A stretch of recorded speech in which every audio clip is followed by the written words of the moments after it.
Hello, book lovers, and welcome to Book Talk Podcast, formerly Book Talk Radio Club. My name is Claire Harris, and today I'm talking to Beverley Latimer. Beverley is the author of two novels, Hannah and Esther's Journey, with a third due to be published later on this year. Today, we will be chatting about her second novel, Esther's Journey, which is a story of courage and survival during one of the worst cases of genocide during World War II. Esther, who is the central figure, endures and survives the horrors of the notorious extermination camp Auschwitz. The book follows her amazing journey after liberation. Hi, Beverley. Welcome, and thank you for coming back to talk to me on Book Talk Podcast. It's lovely to have you here. Thank you. So here we have Isaac and Esther Barak, a young, beautiful and talented couple who are living in the south of France when World War II begins. They have everything to live for: fame, a loving marriage, beautiful home and two young children. Tell me about Isaac and Esther's characters. We know they're young, talented and beautiful, but can you flesh out their characters for the listeners a bit more, please? Yeah, they are a young couple living in the south of France, and they've had a very, very good life up until the Jewish persecution began. So they're both very popular, outgoing people. They have friends both in the Jewish community and outside of the Jewish community. They mistakenly think that because of their position in society and because they have so many friends that are non-Jewish, that it hasn't really affected them in the way that they think that they need to do something about their situation. Right. For that reason, when the persecution does start to increase in the south of France, they're both really knocked off guard and left reeling, really. They didn't think that it would touch their lives in the way that it did. And so they've become very anxious over time. Isaac, being the kind of character that he is, he realises that he must do something and he must do it immediately in an effort to save his family. Unfortunately, he soon realises that they can't really get out of the country as a family. And so he decides to enlist the help of a non-Jewish friend, a close friend, in trying to at least get his children out of the country. You can imagine what they're going through as a couple. You know, their children are only 2 and 4 years old. So it's a very, very anxious, upsetting time for two people who, they had everything, and very quickly they were left with nothing. As Jews, Isaac and Esther are targeted by the Nazis. Their fame and their money cannot save them. In an attempt to try and save the lives of their young children, as you said, Isaac turns to a close friend for help. Their children are smuggled out of France and kept hidden until the war is over. Where have the children taken? Beverley, it must have been very hard to write this part of the story. I would have found it hard to do that, that's for sure. Yeah, it wasn't really that difficult, but it did sort of like make me think about the families during that time that had to do this in an effort to save their children at least. Yeah. Their friend Andre Levine is a Swiss national, and he's a French-speaking Swiss national, and his parents actually own a small farm in a very remote part of Switzerland. So he manages, with Isaac's help, to get false papers that identify the children as his children. So he takes them to Switzerland, to his parents' farm. They're sneaked out of the country under the cover of darkness.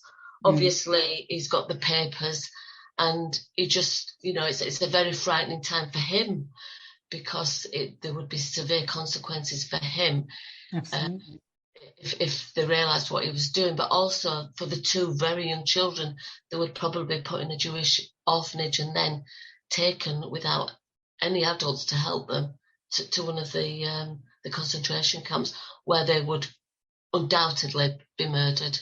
Oh, it's horrible. Isaac and Esther are captured as they attempt to flee to a hiding place deep in the French countryside. They're both transported to separate extermination camps in Poland within days of their arrest. 2.5 years later, Esther is liberated by the Russian army. But what of her husband? How did you put yourself in your character's shoes, as it were? It's of course fiction, but based on the terrible time in our recent history, it's hard to imagine what they went through. How did you manage to put yourself in their shoes, Beverley? I imagined how it would feel if suddenly a really wicked regime took over this country. Mm. And then, you found yourself as an individual being targeted either because of your religion or because of the race that you were born into, and how would it feel to lose everything, your home, your job, and then your family and your friends, and to end up in one of those camps and have to endure what Esther endured in Auschwitz. Death was a daily thing. They lived in fear every single day, not knowing whether that day would be their last day. Esther would have seen so much cruelty, and it would be bound to affect her, even when she was free. Those kind of things you never forget, and you have to live with that. And so I tried to imagine really how I would feel in Esther's shoes. And the funny thing is that this story actually took me in the end. I don't know if that sounds strange. No, but in funny enough, that's my next question. I mean, not knowing if Isaac has survived or not, Esther's journey continues with the hope that she and Isaac will find their way back to each other and the children they haven't seen for over 2 years. And my question is, did you find the characters in the end telling you their story? Yeah, I think especially with Esther, because obviously she's hoping to be reunited with her children, but she knows that she's going to be a stranger. They were 2 years old, 4 years old, haven't seen their mum for 2.5 years. She's not the person she was before she went into Auschwitz, and so she realizes she's going to have a very difficult time, and their relationship will be different to what it would have been had the Holocaust never happened. So yeah, I think that character actually led me really. I hear that so often. I mean, I think I must have done nearly now 175 author interviews, and for all of the authors that have written fiction, whether it's based on history or true life, they all say the same, that the characters become fleshed out, they become 3D, and they end up telling the author their story. I find that amazing. I've written 2 books myself, but they're both self-help books. But I think I would find it hard to write fiction, but I admire you for doing that. I think that's incredible. Yeah, especially on such a difficult subject. Yeah. Your characters become real. Well, this is what happens to me, that the characters in the book become real, and I form an emotional attachment to them. Yeah, I can believe it. Yeah. Apart from the emotional side of the story, there were, of course, the horrifying facts of what the Nazis did to the Jews, as well as homosexuals, gypsies, and many other people that didn't fit in with the Aryan ideal. So how much research did you carry out prior to writing the book? And did you find it hard to read the accounts of the survivors of the extermination camps? I visited Auschwitz just before the first lockdown. So sort of middle of March in 2020, my husband and I went to visit Auschwitz. We wanted to they say that anybody who witnesses or goes to one of the camps or writes about it becomes a witness to what happened there. Yeah.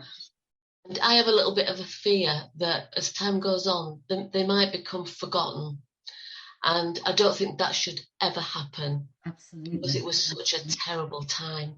So I visited Auschwitz. Our tour guide was wonderful. She taught us so many things that we didn't know. And when I got home, I wanted to write a piece of fiction about a young family, because one of the things that I noticed in Auschwitz was there was a blown up picture on the wall, and there was 2 different groups of people. And the tour guide said that the group where there was elderly, pregnant women with very young children, they were taken straight to the gas chambers. And I wanted to put that in my story about what happened to these poor women and these innocent children, you're talking tiny children. So that sort of inspired me to write it. I then looked at Treblinka, because that was another extermination camp. Yeah. That I sort of looked into that quite deeply as to what happened.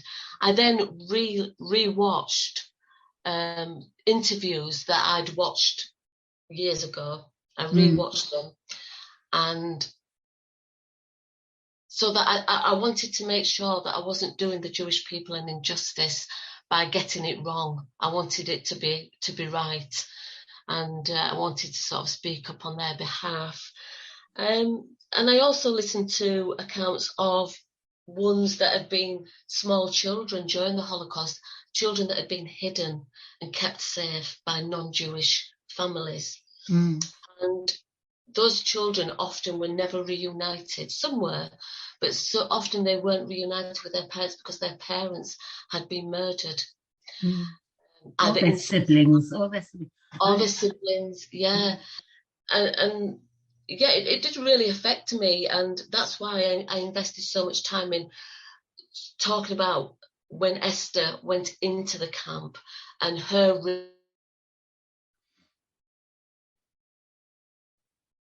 to die. Right.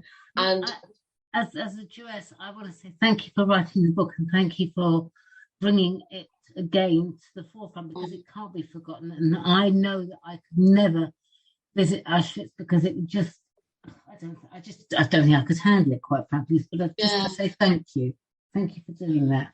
Oh, you're welcome. I didn't realise that you were of the Jewish faith, actually. It means a lot. It meant a lot to me, you know. And when we were in the camp, we actually stood at the point where the selections were made as to whether you're going to live or you're going to die. Yeah. And then we walked from there to the gas chamber. Oh, God. And I was trying to sort of feel inside what these poor people must have been feeling as they were being taken to their deaths.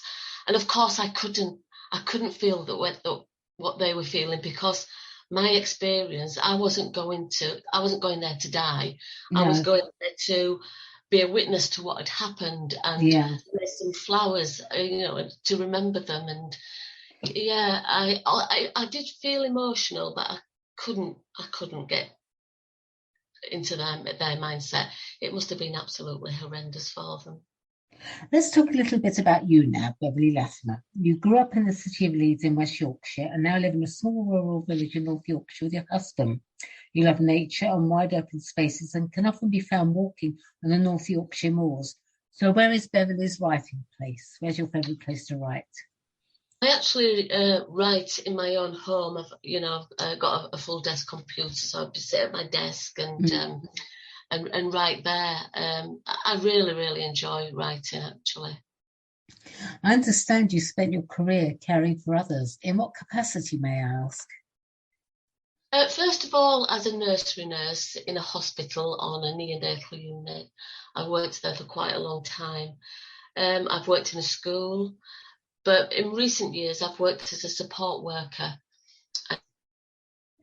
Right. Oh, you seem to have disappeared. And as a result of that, she's been partially paralysed. You believe in equality for all and hate any kind of injustice.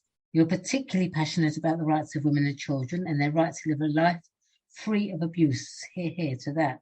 Where does this passion come from? We've spoken before about this, Claire. A lot of it is to do with my own experience as being a victim of domestic abuse. Yeah. We see the horror stories on the news. There's just been too many children this year alone that have been murdered at the hands of either their step-parents or parents or some other caregiver. And it is something that I feel very passionate about, because in this day and age, these kind of things shouldn't still be happening. Absolutely. I'd like to see the government do a lot more to protect women and children. You've received some wonderful reviews for Esther's journey, including the author has done an amazing job of combining a harrowing time in history along with a beautiful love story. I was hooked from the beginning to the very end of this book. Highly recommended. That's a great review, Beverley. Mm. When we last spoke back in February this year, your third book, The Winemaker's Son, was in the process of being published. It was hoped to be available this summer. Is it still on track? And would you like to give us a teaser of the story? It's a little bit behind, actually. I was hoping sort of maybe early September it would be released, but I think it's looking more now, maybe October, possibly even November. But it shouldn't be any later than that. The book, again, it's a very deep subject. I tend to write about deep things. The two main characters are Raphael. Raphael lives in France. Saffron lives in England. And both the main characters suffer a terrible, tragic event that completely changes their life for both of them.